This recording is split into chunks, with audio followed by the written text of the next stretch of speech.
Hey students, this week you're going to do something special.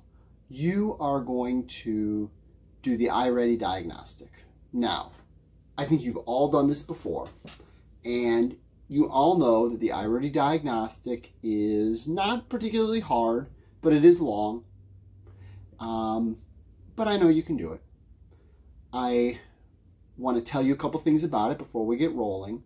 The first thing I'm going to tell you is that if you're at school, you're going to start it on Tuesday, but if you're at home, you're going to do it on Wednesday, and I'll talk to you about exactly how that's going to look. But you're going to do that Wednesday afternoon, and it should be on your schedule. But for everybody, you're going to start the diagnostic by watching a little video that iReady has, and it just tells you a little bit about it and what it's for. I want you to remember that this is not a test. This is not something that you pass or fail. It's not something that is graded. It's not something that is used to determine what grade you go into. All this diagnostic is for is so that I can know what stuff you already know and what stuff you still need to work on. And that way, when I'm planning lessons for you, I can make sure I plan lessons that are good for you.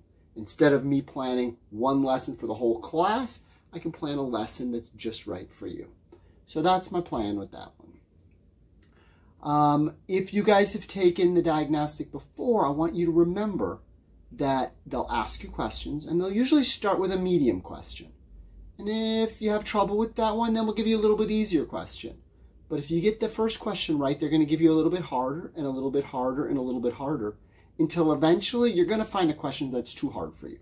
And you're going to find a question you don't know how to do. Maybe it's going to be multiplication. Maybe it's going to be division. Maybe it's going to be something else you've never even seen before. And that's okay. If it were up to me, there'd be a choice on there. I don't know how to do this one. But they didn't ask me.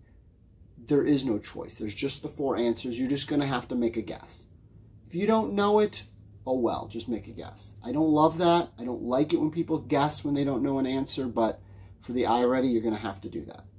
You do your best. The questions you do know how to do, take your time. The stories that you have to read them carefully, think about the answers. Try your best, but also don't stress over it, don't worry about it, and if you get some wrong, it's not a big deal. So this week, a big chunk of our time is going to be taken up by the iReady diagnostic. That means you'll probably have less work to do this week, less stories to read, less activities to do, but that's okay. We're going to get this finished, and then next week we'll be on to bigger and better things. All right, I can't wait to see how well you guys do on this, and I'll talk to you again real soon.